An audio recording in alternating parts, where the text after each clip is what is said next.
여보, 여자 없인 도저히 못 살 것 같소. 내 맘속에도 한 여자가 있다고 하면 당신 서운할까 모르겠소. 당신이 그립지만 내가 무슨 재주로 그 먼 곳에 당신을 불러오겠소. 눈만 뜨면 닥치는 이 하루하루는 길기만 하오. 다독다독 입을 덮어줄 손길, 곤지랑곤지랑 잔소리하면서도 등 쓸어줄 부드러운 손길, 쓰지 않으면 고장날 물건이라며 은근히 바지춤 잡아당기는 여자의 그런 손길이 미치도록 그립단 말이오. 영감없이 혼자 산다고 멋대로 넘보는 그 심보부터 좀 뜯어 고치소. 고치려면 메타작이 제격인데 오늘 맛 좀 볼라우?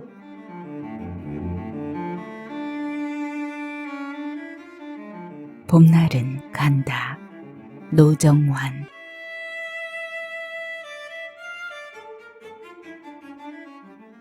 팥밥이 자꾸 붉어지요. 아침 다르고 저녁 다르고 봄밥솥에 가득 담긴 저 팥밥을 다 먹자면 며칠이 걸릴 것 같소. 쓸데없는 걱정 하나 늘었지 뭐요. 흰밥이라면 되든 안 되든 누룽지라도 만들어 볼 엄두를 낼 텐데 붉게 말라가는 저 밥을 어찌 해야 할지 나는 정말 모르겠소. 오늘 내 생일이라고 큰애와 작은애 식구들이 다녀갔소. 저 팥밥과 음식들은 애들이 다녀간 흔적이요. 늘 그랬듯 오늘도 역시 마주 앉아 진득하니 얘기할 시간은 없었소.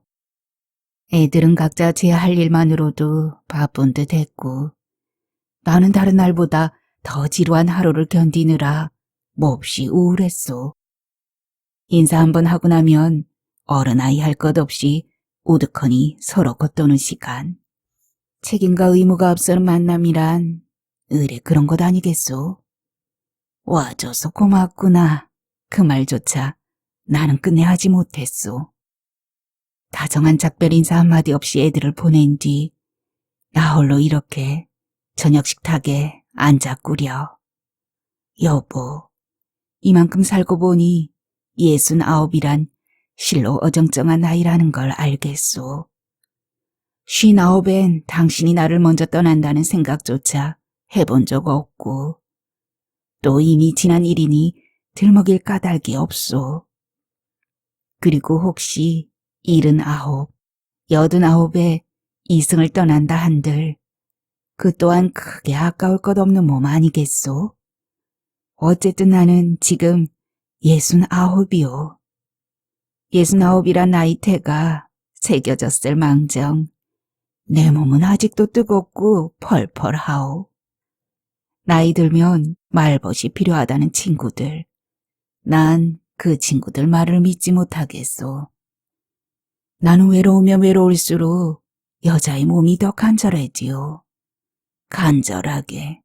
골똘히 그것만 생각하게 되는 날도 많았소.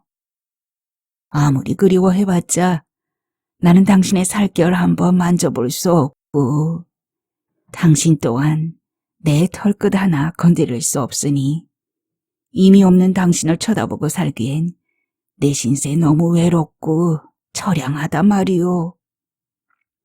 요즘같이 봄볕 아른거리는 날 어지러운 하늘을 물끄러미 쳐다보고 있으면 내 일생이 마치 매미 허물 같다는 생각이 드오. 지나온 삶은 매미가 되어 날아가고 감나무 아랫도리에 말라붙은 텅 빈 허물만이 내 것인 듯한 기분. 기다리지 않아도 봄은 오고 가고 반갑지 않은 밤도 꾸역꾸역 몰려오는데 종잡을 수 없이 아득한 그 시간들은 대체 어디에서 와서 어디로 간단 말이오. 식탁에 놓인 저 무심한 밥 한 그릇에도 시간의 흔적은 뚜렷하오. 이제 팥밥은 그나마 온기도 잃고 싸늘하게 식어버렸소. 찰기와 물기를 잃어가며 볼품없이 색깔만 짙어지는 팥밥에 자꾸 내 모습이 겹쳐지오. 아침 다르고 저녁 다른 저 맛없는 팥밥처럼 내 인생의 저 물력 또한 말라붙고 쪼그라들어 죽을 날만 기다리는 꼴이 될까? 나는 정말 두렵소. 그래, 당신과 함께 살았던 날들 떠올려서라도 이 막막함을 떨쳐보려고 내가 얼마나 애를 쓰며 살았겠소. 아이를 낳고 기르며 농사를 짓고 더러 싸우고 화해했던 덤덤한 삶. 삶이 그러했으니 뭐 별다를 게 있었겠소만. 그중에서도 이불 속에서 속삭였던 어떤 얘기들, 당신 몸짓, 웃음소리만큼은 여전히 또렷하게 기억나오. 때론 외환이 되고 때론 슬픔이 되었던 그 기억들. 그러나 여보, 좀 더 세월이 흐르고 나니 알겠소. 늘 내 곁에 있을 것만 같던 당신의 숨소리, 살냄새, 살갗의 감촉마저 이제 떠날 준비를 한다는 걸.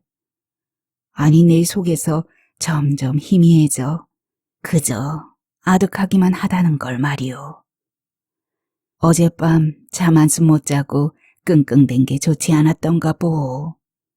며칠 내리 여름 날씨 같다고 야단들인데 갑자기 이렇게 춥고 떨리니 몸살이라도 치를까 걱정이오. 사서 하는 고생이라더니 내가 꼭 그 지경이지 뭐요. 애들이 그 일에 대해서 이것저것 의논을 하면 뭐라고 대답할까. 집안 말끔하게 정리하고 최소한의 절차만 치른다 해도 한 달은 후딱 갈 텐데 그때까지 어떻게 기다리나. 나 혼자 그렇게 북치고 장구 지느라 어디 잠잘 시간이나 있었겠소. 따지고 보면 그 일에 무슨 별스러운 준비랄 게 있겠소. 그러나 그토록 마음 졸이며 날밤 새웠던 것과는 달리 나는 막상 애들 앞에선 한마디도 못하고 말았소. 이럴 땐 나도 당신처럼 성격이 좀 시원시원하면 좋겠는데 그게 잘 안 돼요. 풀어내면 아무것도 아닐 일을 꽁하니 품고 있다가 한꺼번에 터트린다며 당신이 나를 간장종지라고 놀렸던 거. 내 이제야 말이지만 제일 듣기 싫은 말이 바로 그 간장종지였소. 명색이 가장이고 사내인 나를 두고 좁아터진 간장종지라니. 화를 내면 진짜 간장종지가 될 것 같아 억지로 웃어넘겼지만 내 자존심 상한 건 말도 다 못하오. 그뿐만도 아니오. 막내가 지나가는 말로 아버님 소심한 건 A형이라 그렇고 엄마는 O형이라서 화끈하다고 한 적이 있었는데 그 뒤론 내가 뭘 조금만 잘못해도 간장종지 피는 못 속인다며 당신 애들 앞에서 예사로 공개방송을 해댔잖소. 어쨌거나 당신은 앞뒤 없이 솔직하고 괄괄한 데 비해 나는 좀 안으로 감도는 내성적 성격이라 안팎이 바뀌었네 어쩌네 하는 것도 영 틀린 말은 아닌 듯하오. 내가 당신한테 짓눌려 숨도 못 쉬고 사는 줄 알았다고 내 친구들도 하나같이 입을 모았으니 말이오. 하긴 남들이야 우리 속사정을 모르니 무슨 말인들 못하겠소. 그러나 내게 당신은 참 좋은 여자였소. 입은 험하고 거칠어도 나에 대한 마음 씀씀이는 한결같이 정성스러웠다는 걸 내 어찌 모르겠소. 진실로 대하면 통하게 되어 있고 통하고 나면 여한도 없음을 나는 당신 만나 알게 되었다고 생각하오. 팥밥도 팥밥이려니와 저 남은 음식은 여간 문제가 아니오. LA 갈비인가 뭔가 하는 것부터 생굴무침에다 시금치 나물, 해파리 냉채, 야채 샐러드, 그 외 이름도 모르는 반찬이 수두룩하오. 대체 저 많은 걸 나더러 어쩌라고 두고 갔는지 참 기가 막히오.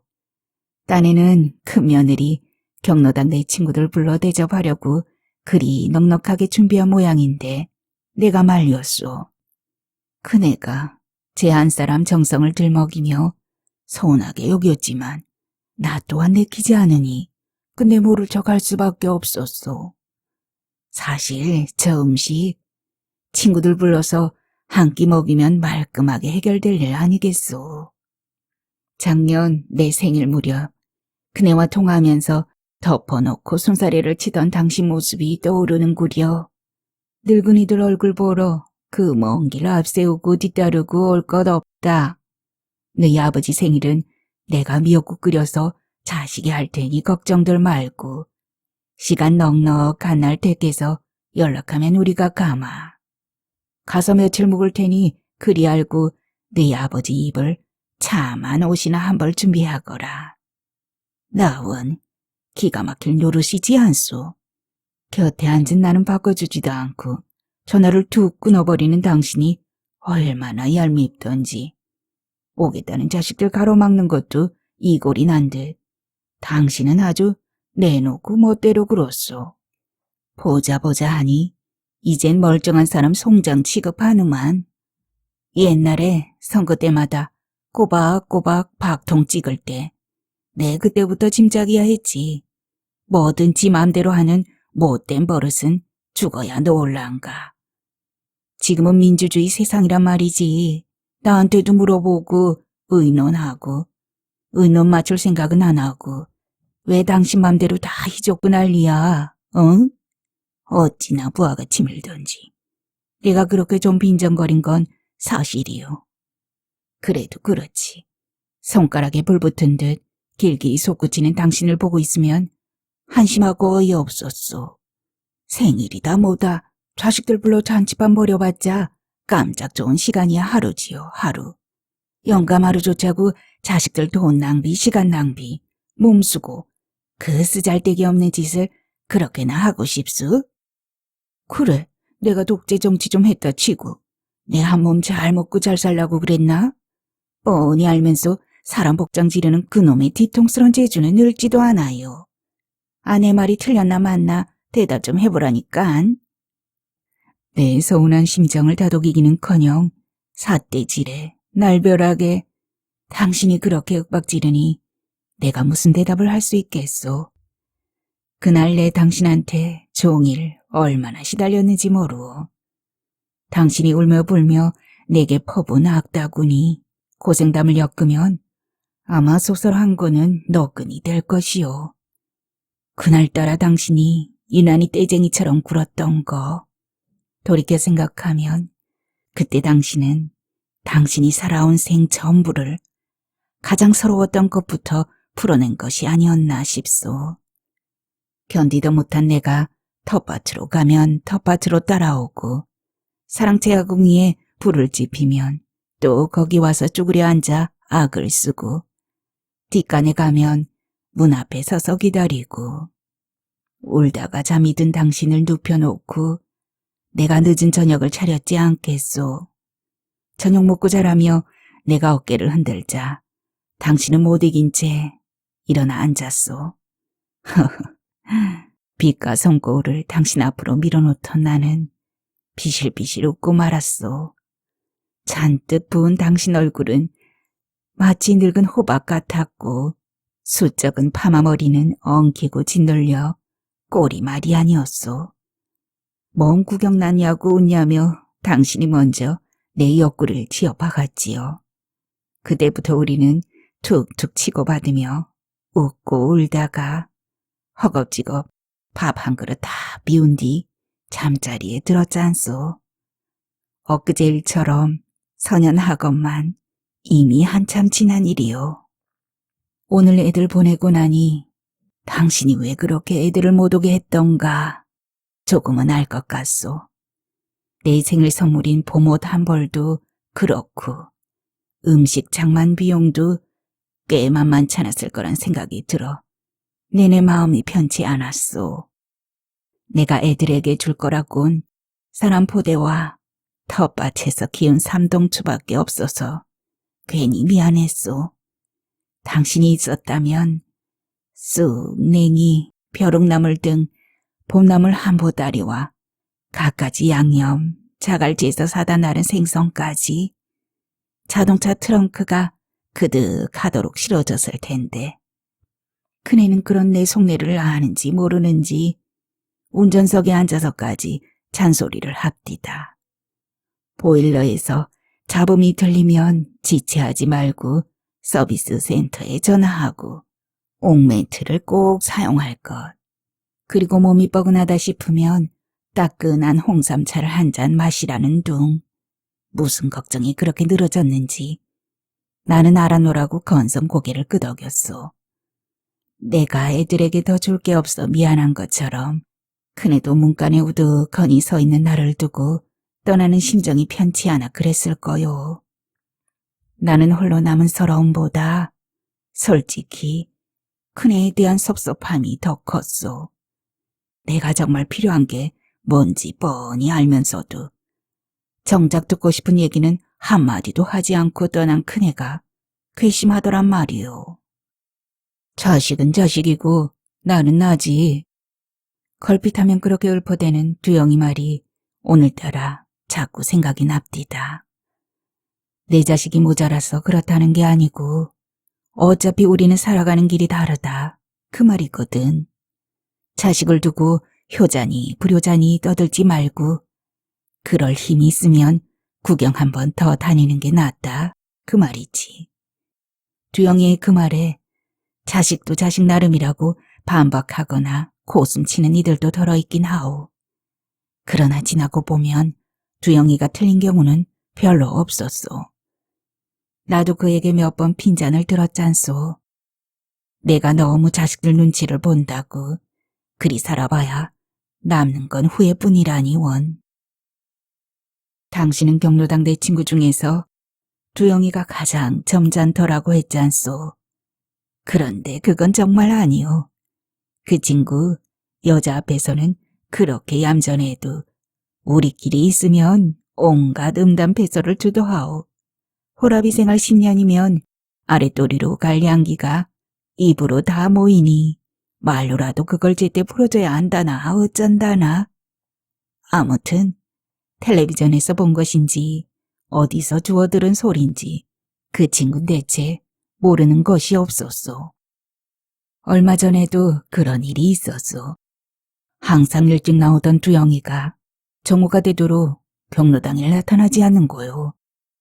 자식들이 왔거나 몸이 아프거나 대개의 경우 이유야 둘 중 하나겠지만 늘 보던 이가 안 보이면 경로당 분위기는 괜히 가라앉고 좀 쓸쓸해지기 마련이요.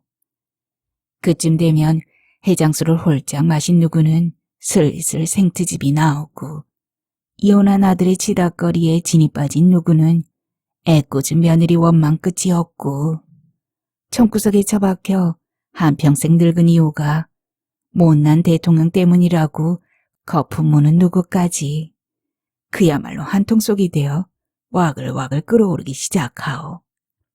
그러거나 말거나 대충 라면으로 점심을 때운 뒤 설거지를 하고 있는데 두영이가 나타났소. 피곤한 기색이 역력해 보여 몸살인가 감기인가 약은 먹었나 정도로 인사를 하고는 더 무지 않았소. 나는 하던 설거지만 계속했소. 순번을 정해놓고 하는 거지만 다들 죽어라 하기 싫어하는 게 설거지라 을의 내 차지가 되어버린 걸 어떡하오. 수저를 헹궈 통에 담는데 갑자기 누군가가 천장이라도 뚫을 듯 웃어젖히는 소리가 들리지 뭐요. 깜짝 놀라 돌아보니 몇 명이 두영이를 둘러싸고 있었소. 두영이 꼬락선이라니. 눈을 지그시 감고 앉은 두영이가 제 사타구니를 슬슬 쓰다듬으며 끙끙대고 있지 않겠소. 축 처진 몰골로 기어들더니 그새 정신이 오락가락하냐며 여기저기 난리도 아니었소. 어딜 가나 그냥 지나치지 못하는 놈 한둘은 꼭 있는 법. 그중 한 친구가 두영이의 엉덩이를 슬쩍 밀며 껄껄거렸소. 다 쪼그라든 번데기 붙잡고 폼이나 잡지 말고 아예 까라. 말이 떨어지기 무섭게 두영이가 벌떡 일어서며 맞받았소. 진짜 까볼까? 다들 어찌나 요란하게 웃어대는지 경로당이 통째로 들썩거릴 지경이었소. 봐서 쓸만하면 여자 붙여준다는 놈이 없나? 사진이라도 한 장 박아야 된다고 난리를 치는 놈이 없나? 그 와중에 두영이는 태연하게 허리띠를 풀고 바지를 내렸소. 장난삼아 그러다 말겠지 싶었는데 웬걸. 그는 발치에 흘러내린 바지를 훌쩍 걷어차곤 떡 버티고 서서 좌중을 둘러보는 거요. 맞짱 뜰 놈 있으면 넣어보란 듯 씩 웃는데 영화배우를 하라고 해도 하겠습디다. 어이, 이럴 때 시인이 나서서 한 수 읊어야지. 이 좋은 그림 보고 그냥 넘어갈 수 있나. 자칭 시인임내에 떠벌리길 좋아하는 친구가 하나 있는데 어느 놈이 그 친구 등을 밀며 소리를 질렀소. 할 수 없다는 듯 느릿느릿 일어난 그 친구 두영이를 지그시 쏘아보며 시인지 뭔지 제법 심각하게 읊조리기 시작하는 거요. 때꿈을 흐르는 저 팬티 아래 앙상한 두 다리. 안 봐도 알겠네 그대의 가운데 딸이. 숨어서도 등천하는 이질 있네. 훌쩍 떼어 던지려거든 조심조심 하소. 재수없는 개 지나가다 벼락 맞을지 모르니. 우리 모두 뒤집어질 듯 웃고 떠들었소. 단번에 두영이를 주저앉힌 시인 친구는 제 흥에 겨워 소주를 사고 구경꾼들은 돈을 모아 탕수육을 시켰소. 술판이 거나 해지고 구석에 고꾸라져 잠든 놈이 생길 쯤 두영이더러 왜 늦었냐고 물었소. 내 묻는 말에 그는 웃음을 머금더니 얼굴까지 붉어졌소. 텔레비전에서 얼핏 봤는데 어떤 영화에 출연한 배우들이 자신보다 더 늙은 영감과 할망구더라는 거요. 쭈그렁 바가지 늙은이들이 주인공으로 나오는 영화가 뭐 어쨌다는 것인지 궁금해 죽겠는데 그는 계속 딴소리만 늘어놓았소. 허구한 날 총구석 경로당에 처박혀 있다간 여자 구경도 못할 터. 지금이라도 어디 노인대학에 동반 입학하자며 나를 넌지시 쳐다보는데 농담은 아닌 것 같았소. 솔깃한 마음도 없지 않았으나 이내 고개를 젓고 말았소. 내 가슴에 심어놓은 한 여자가 떠올라서 말이오. 여자 얘기는 연한 갈비살 좀 뜨듯 맛있어서 여간에선 안 질리요. 호랍이든 아니든 다 똑같소. 당신이 살아있었더라면 내 여태까지 한 얘기만으로도 머리카락 한 올 남아있지 않았을 거라. 생각만으로도 그런 낭패가 없소만. 아무튼 앉은 자리에서 온 동네 여자들 품평회가 시작되고 두루 정보 교환을 하다 보면 해 저무는 줄도 모르오. 늙으나 젊으나 과부나 유부녀나 중구난방 경로당 늙은이들 입초시에 오르내리는 여자들이야. 그런 사실을 어찌 알겠소. 두영이 말처럼 입이라도 온전하니 그렇게 풀고 사는 것이긴 해도 생각만 하면 참 슬픈 일 아니겠소. 아무리 그래봤자 여자의 기갈 들린 한탄임을 저도 알고 나도 알고 우리 모두 다 알고 있으니 말이오.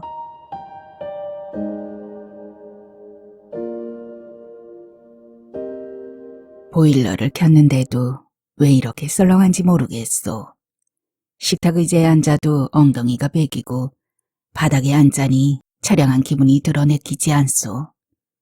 이리저리 마음이 편치 않아 그런지 뭔가 목구멍을 틀어막은 듯 밥이 넘어가질 않소. 농사꾼이 농사철에 종일 빈둥거리고선 밥이 안 넘어가느니 잠이 오질 않느니 따윈 참 할 소리가 아니오. 당신 없이 3,000평 농사 어떻게 짓냐며 그네가 제 친구 용수에게 한 해 농사를 미루었을 때 나는 크게 반대하지 않았소. 당신 허무하게 가는 거 보고 나니 아득바득 살아봐야 소용없다 싶었고 일찌감치 농사에서 손 뗀 친구들 경로당 나들이나 하는 게 내심 부럽기도 해서 그랬소. 막상 내 처지가 그리 되니 할 일 없이 마냥 노는 게 그리 좋은 것만도 아니오. 요즘은 종일 경로당에서 지낼 때가 많소. 희떠운 농담과 가벼운 시비 때문에 늘 왁자한 곳이지만 정말 그것마저 없다 하면 내 어찌 살아야 할지 참으로 막막했을 것이오. 당신이 그렇게도 타박하던 경로당 친구들이 나는 줬소. 늙어 빠진 영감들이 종일 음담 배설이나 짓거리고 그것도 모자라 자식들 주머니 긁어 횟집이니 고깃집이니 사흘이 멀다 하고 몰려다니는 꼴 보기 싫다며 당신 싸잡아 오죽 나를 몰아붙였소. 이젠 경로당에선 잔다고 해도 등 떠밀 사람 없지만 거기서도 가끔은 쓸쓸하고 괴롭소. 마당에 컴컴한 어둠이 들이차도록 남아있는 친구들은 집에 가도 반겨줄이 없는 호라비가 대부분이요. 마지막까지 남은 우리들은 서로 빗기 앉아 묵묵히 담배를 피우거나 참을 사발을 들이켠 뒤 변변한 인사도 없이 헤어지는 게 일수라오. 그래, 요즘은 일부러 오며 가며 우리 감자밭도 둘러보오. 용수가 감자 농사 하나는 정말 잘 지었소. 감자밭은 하루가 다르게 시퍼렇게 변하고 게다가 올해는 시세까지 무척 좋다 하오. 작년만 해도 당신과 내가 저물도록 일하던 밭인데 그 밭부터 용수 손해볼 걱정 안 해도 되니 잘 되었지 뭐요. 솔직히 동기산이 앞설라 치면 쓰라리 마음도 크오. 어찌되었든 내년에는 절반이라도 내가 농사를 띄었으면 싶소. 시세가 올해만 같아도 바짝 한철 고생해서 그만한 목돈 만질 일이 또 어디 있겠소. 차린 음식은 일이 많은데 도무지 입에 넣고 싶은 것이 없소. 한 젓가락 먹어보니 대체로 미끌미끌하고 들큰하오. 어느 음식이든 한번 비비 거슬리면 밥숟가락 놓아야 하는 성질머리가 도질까 무섭소.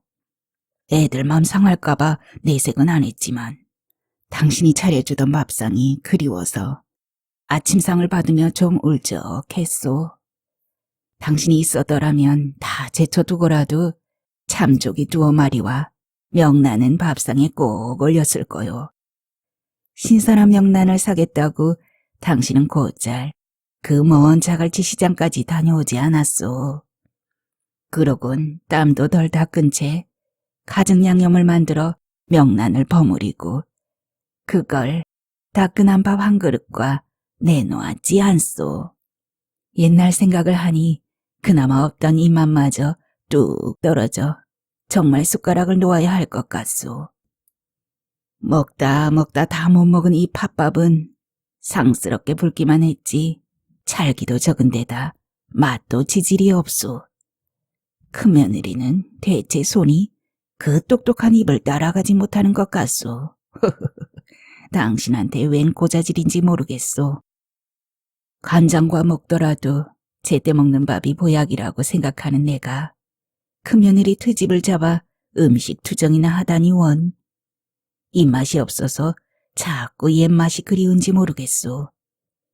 이 붉은 팥밥을 가만히 보고 있으면 강낭콩을 드문드문 썩고 찹쌀을 넉넉하게 넣어서 지은 찰밥이 더욱 먹고 싶어지지 뭐요. 연한 팥죽색에 윤기 자르르한 찰밥. 그 찰밥을 한 숟갈 옹골차게 떠서 입에 넣으면 혀를 찰싹 감아두는 촉촉하고 쫄깃한 맛이 그야말로 일품이었어. 내게 그 찰밥의 맛은 세상에 부러울 것 없는 완전한 충족감, 편안함, 그런 것이 아니었나 싶소. 그런 날은 내 밥숟갈 넘어 땀 흘리며 밥 먹는 당신이 유독 보기 좋더란 말이오. 큰일 났소. 방바닥에 등을 붙여도 소용없고 텔레비전을 켜놔도 소용없소. 혼자 저녁 먹으며 당신과의 옛일을 떠올릴 땐 그렇게라도 해서 마음 좀 추스를까 싶었는데 도무지 소용이 없소. 불을 끄고 누웠다가 할 수 없이 다시 일어났소. 이제 겨우 9시요. 약을 한참 먹었더니 춥고 떨리진 않는데 감각은 더 예민해진 것 같소. 몸속의 피란피는 다 아래도리로 내려가 출렁거리는지 중심 잡기도 힘두어.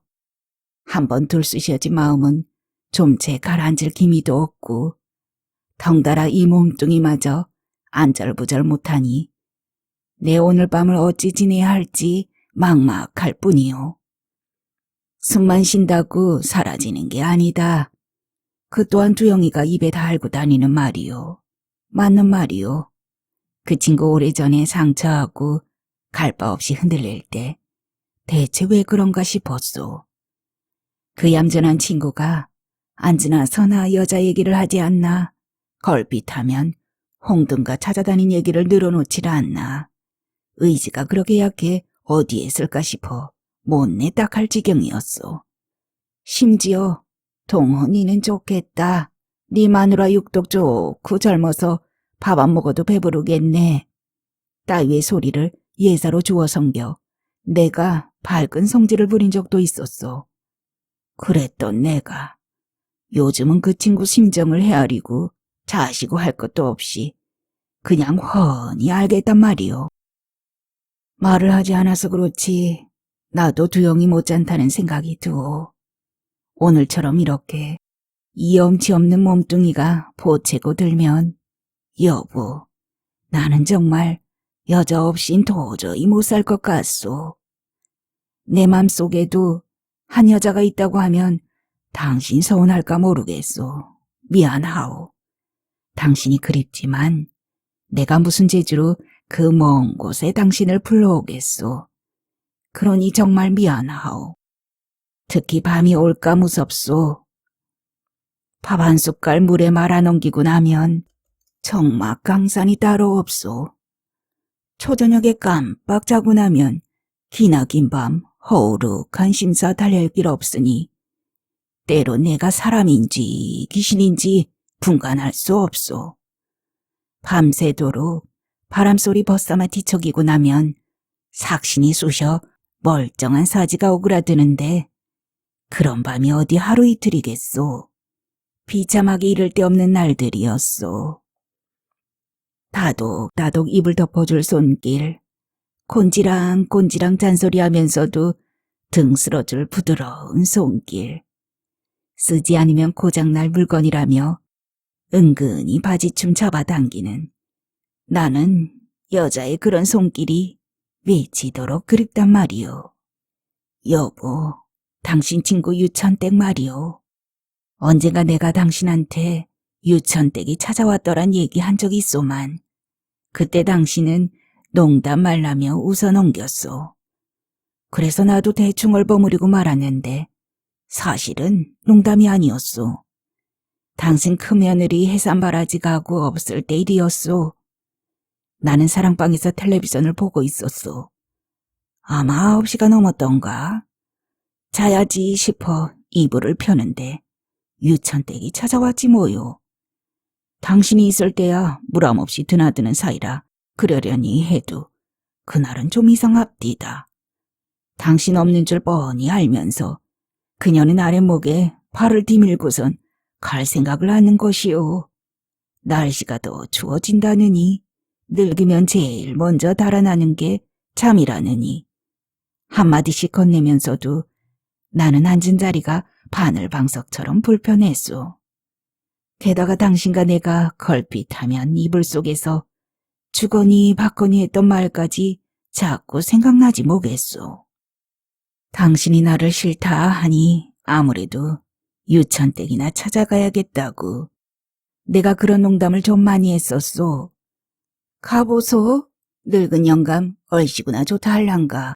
몽둥이 찜질이 기다릴란가. 영감 없이 혼자 산다고 멋대로 넘보는 그 심보부터 좀 뜯어 고치소. 고치려면 메타작이 제격인데 오늘 맛 좀 볼라우?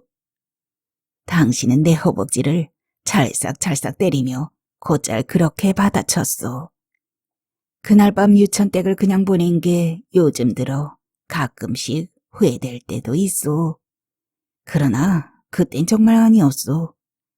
내가 사랑한 여자는 정말이지 당신뿐이었소.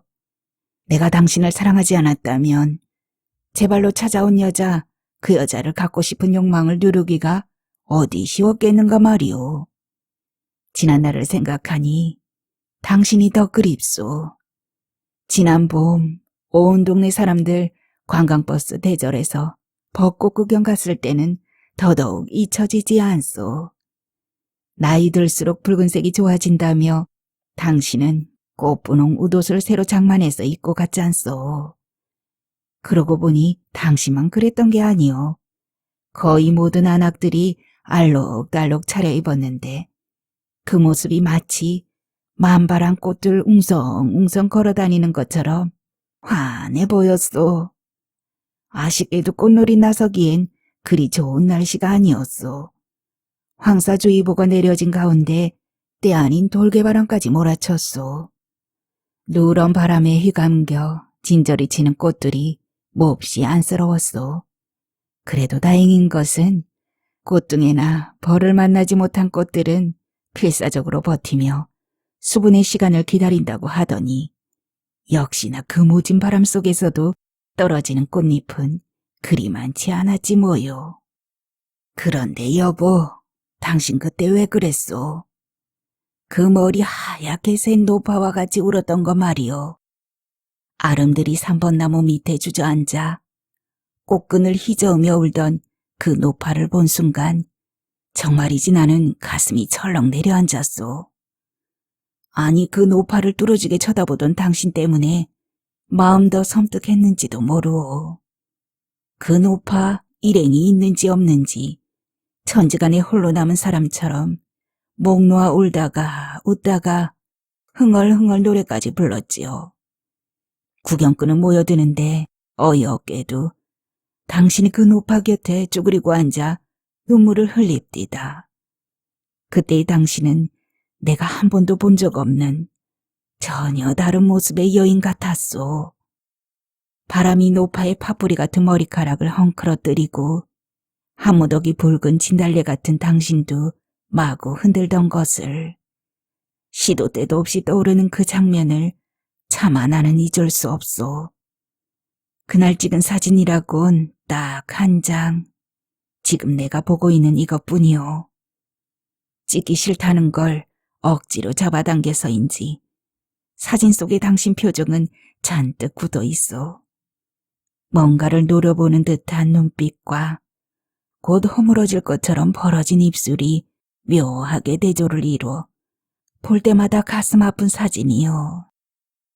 당신은 저 한 장의 사진에 갇혀 오질 않고 눈만 뜨면 닥치는 이 하루하루는 내게 너무 길기만 하오.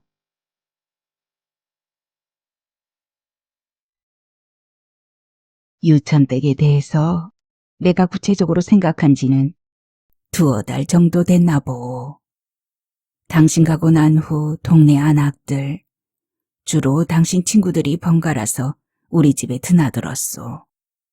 대부분 근 30년을 한 동네에서 같이 살며 늙어가는 처지라 피부치처럼 살가운 이들 아니겠소. 반찬을 만들어 오는 사람도 있고 별미를 들고 오는 사람도 있고 청소까지 해주고 가는 사람도 있었소. 아마 당신과 친했던 그네들끼리 무슨 의논이 있었던 모양이오.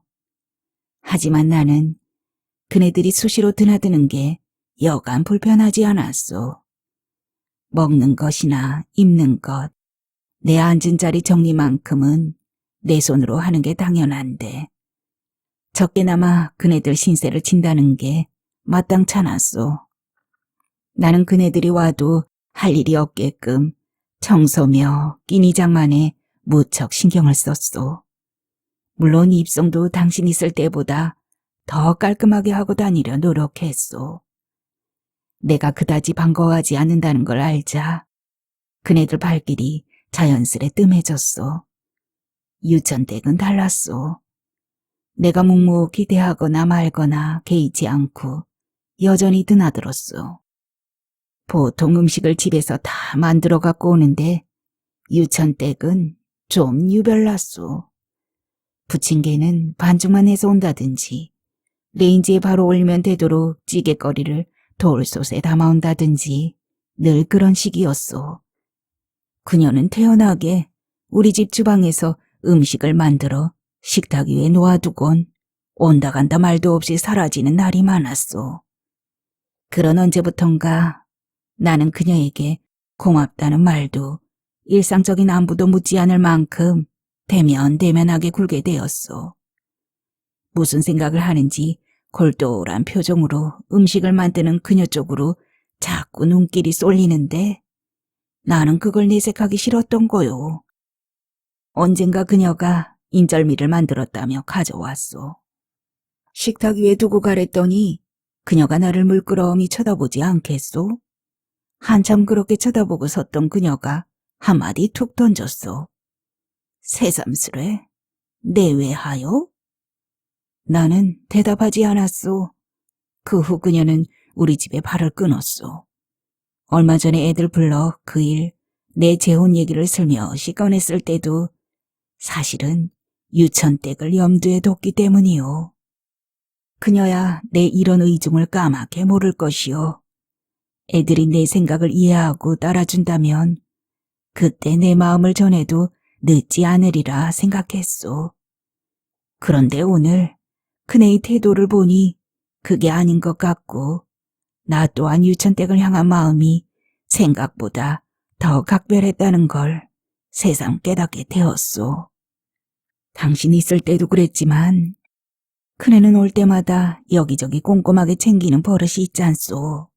아니나 다를까 오늘도 그랬소. 내가 반찬 그릇을 일일이 랩으로 싸서 냉장고에 넣어둔 걸 보고 그네가 제 안 사람에게 뭐라 하는 것 같았소. 그 며느리는 그 당장 농협마트로 달려갔던가 보. 뚜껑 달린 반찬통 몇 개와 일회용 고무장갑, 낯간지럽도록 화사한 꼬무니 실내화까지 사다 날랐지 뭐요. 그런데 문제는 그놈의 실내화였소. 분홍 바탕에 찔레꽃인지 뭔지 오종종 수놓인 실내용 슬리퍼를 보자 나는 괜스레 얼굴이 화끈거리며 몸이 달아올랐소. 그걸 보는 순간 하필이면 유천댁의 싱긋 웃는 얼굴이 떠오를 게 뭐요. 그 실내화를 신을 사람은 유천댁밖에 없다는 생각이 굳어지면서 나는 미뤄왔던 어떤 결정을 내릴 때가 되었다는 걸 알게 되었소. 막연한 예감을 뛰어넘는 확실한 느낌이랄까.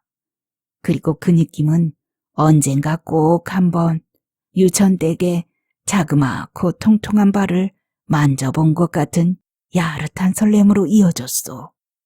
그 이상스러운 느낌, 설렘이 너무나 생생해서 나는 잠시 내 두 손을 뚫어지게 들여다보아야만 했소.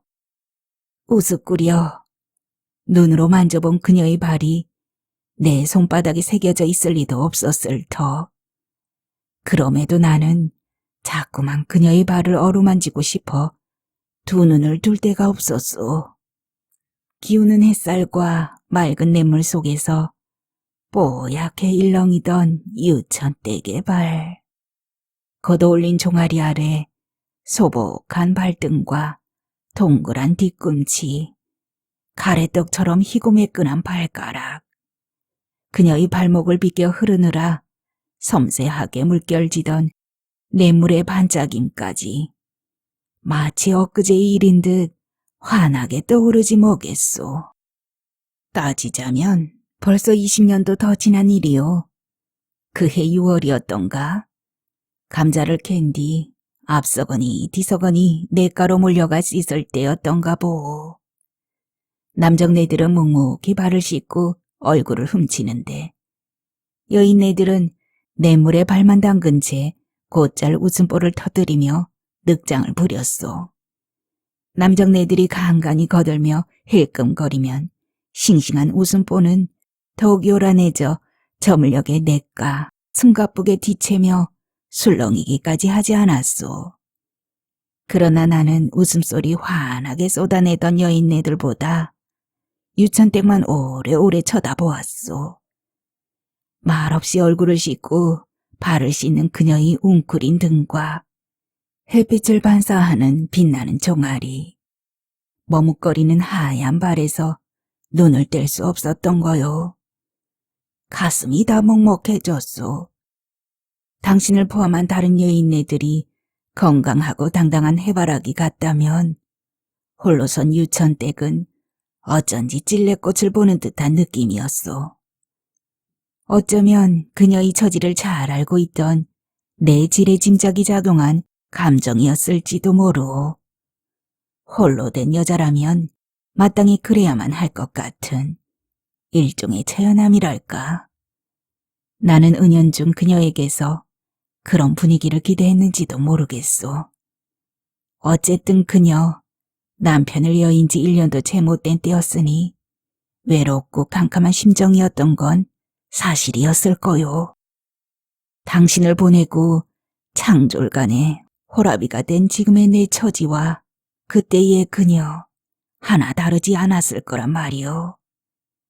그러거나 말거나 여보, 그때 잠시 내 마음이 붙들고 놓지 않았던 유천댁의 발을 나는 정말이지 까맣게 잊고 살았소.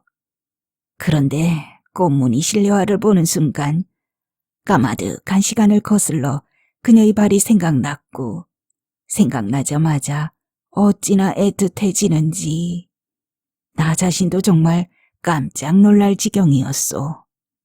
사실은 당신보다 큰애에게 유천댁 얘기를 먼저 하고 싶었소. 그런데 큰애가 기회를 줘야지 말이오. 멀쩡한 전자레인지를 닦는다고 난리, 자질구레한 것들 넣어두는 서랍을 뒤집고 냉동실까지 정리하느라 제풀에 동동거리기만 하니 눈이라도 마주쳐야 무슨 얘기를 할 텐데 일부러 나를 피하는 것 같았소. 내가 언제 주방 청소 걱정한 것도 아니고 그쯤은 나도 알아서 잘하는 줄 설마 큰애가 모를 리 있겠소. 내가 정작 필요한 건 쓸고 닦고 챙기고 그런 게 아니잖소. 그 사실을 누구보다도 제 녀석이 잘 알고 있으리라 믿었던 나는 허탈했소. 큰애의 뒤통수만 쳐다보다가 저문 하루. 생일은 무슨 얼어 죽을 놈의 생일이라는 거요. 너희 엄마 빈자리를 못 견디겠다. 아무래도 여자를 들여야겠다. 일전에 애들 불러놓고 그렇게 말을 꺼냈을 때 내 생각을 좀 더 단호하게 전하지 못한 게 은근히 후회됩디다. 내가 그쯤 언지를 던졌으면 나머진 저들이 좀 알아서 물어봐주고 추천해도 좋으련만 어느 놈도 아예 그 일은 들먹이지 않으니 나 혼자 실컷 애태운 꼴이지 뭐요. 이번에 막내는 오지 않았소. 단단히 토라진 모양이오. 녀석, 나한테 섭섭해서 그럴 것이오. 막내는 아직도 당신 얘기만 나오면 고개를 숙이거나 말을 잇지 못하오. 내가 재혼 문제를 꺼냈던 그날 녀석이 어찌나 매몰차게 굴던지 자식이라도 정말 정담이가 뚝 떨어집디다. 아버지 아들이라는 게 수치스러워요. 도대체 엄마 가신 지 얼마나 됐다고 여자를 들이다니요. 자식들 모아놓고 그게 지금 할 소리입니까? 그렇게 금술 좋았던 것도 이제 보니 다 가식이었군요. 가식이었단 말입니다. 나는 변명도 해명도 하지 않았소. 다만 슬프고 답답했을 뿐이요. 당신이 대답해보. 내가 정말 죄인이요? 여자를 그리워하는 내 몸 나도 어쩔 수 없는데 그게 그렇게 나쁘오? 가식이라니. 자식에게 그런 소리를 들을 땐 나도 정말 뼈가 아팠소. 난 당신에게 뭘 속여본 적이 거의 없소. 여자라곤 당신밖에 몰랐고 이제 당신이 내 곁에 없으니 견디기 힘들다는 것이 뭐가 어떻단 말이오. 내 오죽 답답하고 외로웠으면 마루 끝에서 알짱거리는 옆집 강아지를 다 쓰다듬어 봤겠소. 당신도 알다시피 나야말로 짐승이라면 질색을 하지 않았소. 언젠가 당신 꽁무니를 따라다니는 강아지를 걷어찼다가 대판 싸워 저녁까지 굶은 적도 있었잖소. 그런 내가 이젠 살아있는 아무 것에나 마음 비비고 몸 비빌 궁리를 하다니. 여보, 나도 정말 내가 살아있다는 걸 느끼고 싶소. 살비듬만 늘어가는 내 몸에서 물기가 다 빠져나가기 전에 따뜻한 여자의 몸을 흠뻑 느끼고 싶단 말이오. 얼마 전부터 마당 귀퉁이에 박태기 나무가 꽃을 활짝 피웠소. 제 속에 품고 있던 자주색 불꽃 일제히 터뜨린 모양이요. 뜨겁고 총총한 발열의 흔적 어찌나 치열한지 10꽃 핀 가지마다 봄의 쌀 놀라 미끄러지는 것 같았소. 동네 어귀의 늙은 느티나무도 연두빛 어린잎들 키우느라 한결 젊어진 듯 생기 넘치는데 나는 이 좋은 봄날 무엇으로 살아있음을 증명해야 한단 말이오. 어제는 텃밭을 매러 나갔다가 내 신세 하도 한심해서 호미를 던져버렸소. 소리쟁이는 벌써 내 무릎만큼이나 자랐고 황새냉이, 꽃다지, 민들레가 드문드문 밭을 점령하는 중이었소. 삼동주 빼곡하게 자란 곳 빼고는 묵힌 티가 역력한데도 야생의 봄 기운으로 들썩거리는 텃밭은 얼마나 싱싱한지. 텃밭이 싱싱하면 할수록 거기서 나는 한 그루 고사목처럼 처량하기만 할 뿐 봄이 코앞에서 아장거려도 내게 무슨 소용이 있을까 싶어 만사 귀찮았소.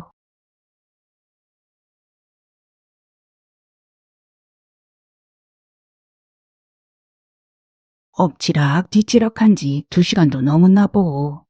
마음이 복득이니 약도 잘 듣지 않소. 다시 열이 오르고 갑갑해지오. 견디다 못해 바깥에 나가 바람이라도 좀 쐴까 하는데 전화가 왔소. 두영이요.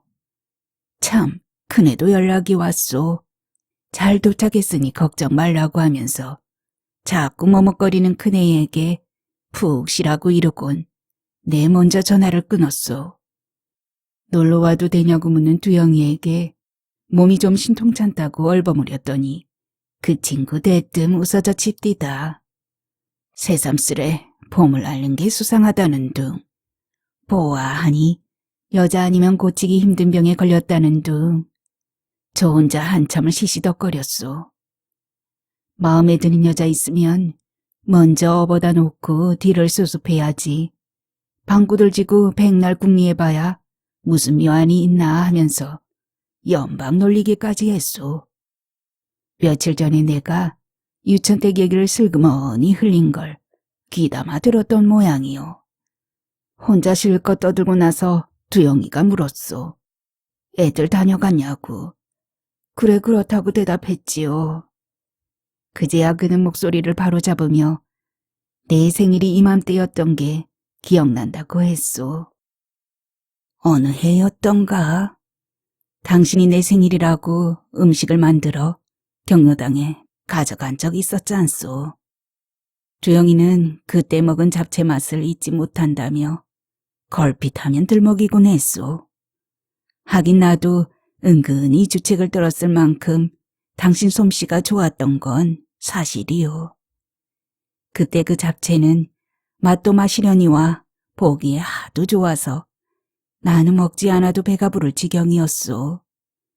오들도들 잘 볶은 연갈색 당면, 붉은 당근, 푸른 시금치, 희고 노란 달걀지단, 고기와 버섯과 어묵. 그렇게 갖가지 고명을 넣고 정성껏 버무렸으니 얼마나 먹음직스러웠겠소. 이 당근이란 놈 고운 색깔 좀 보게. 나도 농사꾼이지만 캄캄한 땅속에서 어떻게 이런 붉고 환한 뿌리가 영그럽나 신통하기도 하지. 그리고 이 뭉툭하고 허연 새버섯인가 뭔가는 볼 때마다 영거시기 하더니 가늘게 썰어서 그런가? 아주 딴판이네. 보자. 그러고 보니 잡채에 들어가는 재료가 참 많기도 하구먼. 이거 보통 정성으로 만드는 음식이 아니야. 아따 팔불출. 할망구자랑 또 나온다. 말 안 해도 다 알고 있으니 입 다물고 한 젓가락이라도 많이 먹어두는 게 남는 거지. 잡채에서 갖다 바쳤더니 어느 눈구렁이가 다 먹고 그래. 영감은 서지도 않느냐고. 너고 할망구 긁어대면 뭐라고 할래? 괜히 우리까지 욕듣게 만들지 말고 어서 먹기나 하라니까. 내놓고 자랑을 늘어놓던 나는 냅다 들이미는 두영이의 지청구에 그만 입을 다물고 말하지 않겠소.